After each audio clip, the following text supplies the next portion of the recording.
নমস্কার, দেখছেন talk to Bangla. আমি অভিষেক রয়েছে আপনাদের সাথে। এই মুহূর্তে যে খবর নিয়ে আলোচনা করব, যে বিজেপির অভ্যন্তরে কিন্তু কোনো মতেই সংগঠনটা মজবুত হচ্ছে না, তার আরো একবার প্রমাণ আমরা কিন্তু পেলাম। রাজ্য সভাপতি এখনো পর্যন্ত ডক্টর সুকান্ত মজুমদার, তিনি এবার কটাক্ষই করলেন বলা যেতে পারে একদম শুভেন্দু অধিকারীকে। সরাসরি তিনি বললেন শুভেন্দু অধিকারী সাংগঠনিক বৈঠকে আসতে নাকি কমফোর্ট ফিল করেন না, এবং এই যে কথা কমফোর্ট, তা নিয়েই কিন্তু রাজ্য রাজনীতির পারদ রীতিমতন চড়ছে, এবং সেটা নিয়ে কিন্তু একটা জল্পনাও তৈরি হয়েছে বিজেপির অভ্যন্তরে।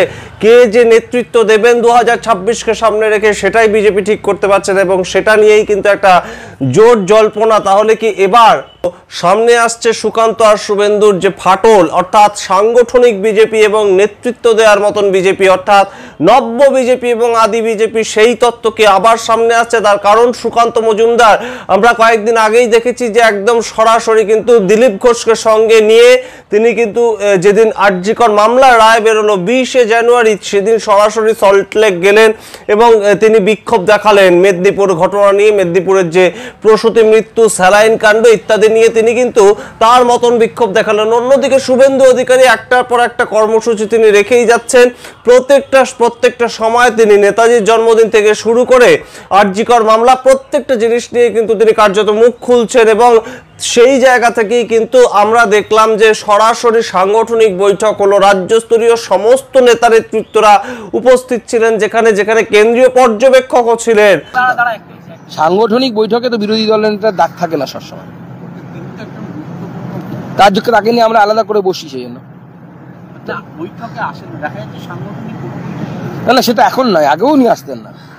সাংগঠনিক বৈঠকে উনি কমফর্ট ফিল করেন না, কারণ আমাদের যে সাংগঠনিক প্রক্রিয়া সেটা অনেকটা লম্বা চলে, ওনার বিভিন্ন প্রোগ্রাম থাকে, উনি ব্যস্ততম নেতা পশ্চিমবঙ্গের অন্যতম, তো স্বাভাবিকভাবে তাকে বিভিন্ন জায়গায় ঘুরতে হয়, উনি সময় পাবেন কোথায়? সেখানে বিজেপির তরফে থাকতে পারলেন না শুভেন্দু অধিকারী। আমরা এই ছবি আগেও দেখেছি যে শুভেন্দু অধিকারী কিন্তু বিজেপির যে সাংগঠনিক মিটিং, সেখানে তার গড় হাজির, এবং এই দিনও কিন্তু গড় হাজির ছিলেন শুভেন্দু অধিকারী, জানিয়ে কিন্তু প্রশ্ন করা হয় সুকান্ত মজুমদারকে, এবং সুকান্ত মজুমদার সরাসরি সাংবাদিকদের মুখোমুখি হয়ে উত্তর দেন শুভেন্দু অধিকারী হয়তো বিরোধী দলনেতা হিসেবে বেশি ব্যস্ত এবং তার বিভিন্ন জায়গায় অন্যান্য কর্মসূচি রয়েছে বলেই তিনি এই ধরনের যে বিজেপির সাংগঠনিক মিটিং, সেখানে থাকতে বেশ খানিকটা কমফোর্ট ফিল করেন। এবং এই যে তার বক্তব্য, সাংগঠনিক বৈঠকে তো বিরোধী দলের নেতার ডাক থাকে না সবসময়, তাকে নিয়ে আমরা আলাদা করে বসি। সেই জন্য না, সেটা এখন নয়, আগেও নিয়ে আসতেন না।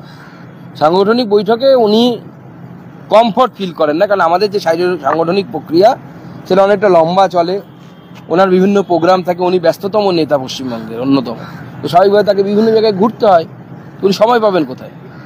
কমফোর্ট ফিল করেন না কেন বললেন সুকান্ত মজুমদার, তাই নিয়েই কিন্তু আবারও জোর জল্পনা। তাহলে কি বিজেপিতে কোথাও গিয়ে শুভেন্দু অধিকারীর যে জনপ্রিয়তা, শুভেন্দু অধিকারীর যে একটা মাস অ্যাপিল, সেটাকে কি কোথাও হিংসা করছেন সুকান্ত মজুমদার কিংবা দিলীপ ঘোষেরা?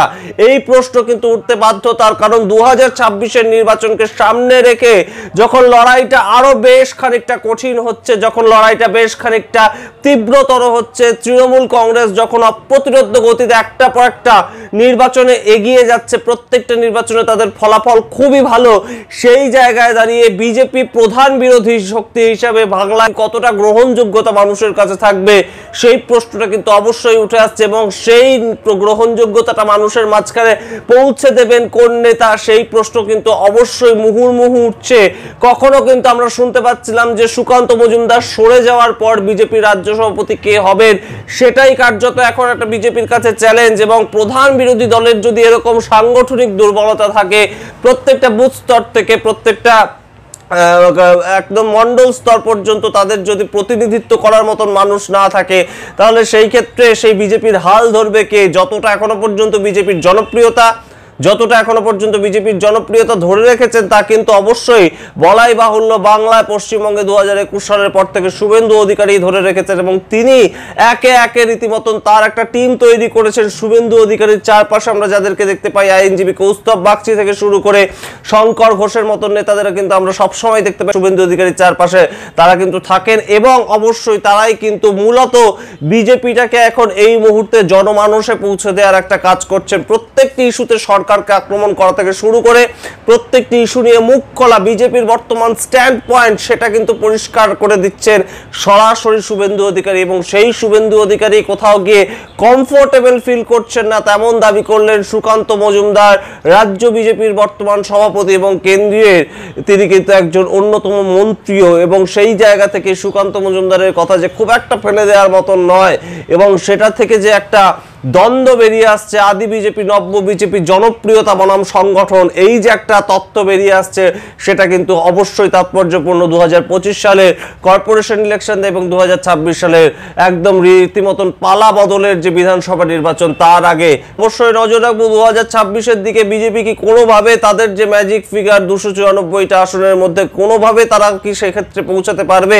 তার কারণ ইতিমধ্যেই কিন্তু 77 থেকে 67-তে নেমে এসছে বিজেপির যা এমএলএ সংখ্যা সেটা, এবং সেই দিক থেকেই কিন্তু অবশ্যই বারংবার আমরা দেখেছি 2021 সালের পর থেকে বিজেপি কিন্তু চেষ্টা ক্রমাগত করে যাচ্ছে তৃণমূল কংগ্রেসের যে জনপ্রিয়তা, মুখ্যমন্ত্রী মমতা বন্দ্যোপাধ্যায়ের যে জনপ্রিয়তা তার সঙ্গে একদম কাঁধে কাঁধ রেখে লড়াই করার, কিন্তু সেই লড়াই কিন্তু কোথাও গিয়ে একদম ব্যর্থ হচ্ছে। প্রত্যেক নেতার হাত ধরেই কিন্তু সেই লড়াই ব্যর্থ হচ্ছে। দিলীপ ঘোষ হোক কিংবা 3 বছর রাজ্য সভাপতি থাকার পর সুকান্ত মজুমদারের মার্কশিটও কিন্তু বেশ খানিকটা বড় জিরোই দেখতে পাচ্ছি আমরা জানি না বিজেপির হাল 2026-এ কে ধরবে, বিজেপির ভেতরে অন্তর্দ্বন্দ্ব, বিজেপির ভেতরে গোষ্ঠী কোন্দল সেটা যে বারংবার একদম রাজ্য স্তর থেকে একদম বুথ স্তর পর্যন্ত সামনে চলে আসছে।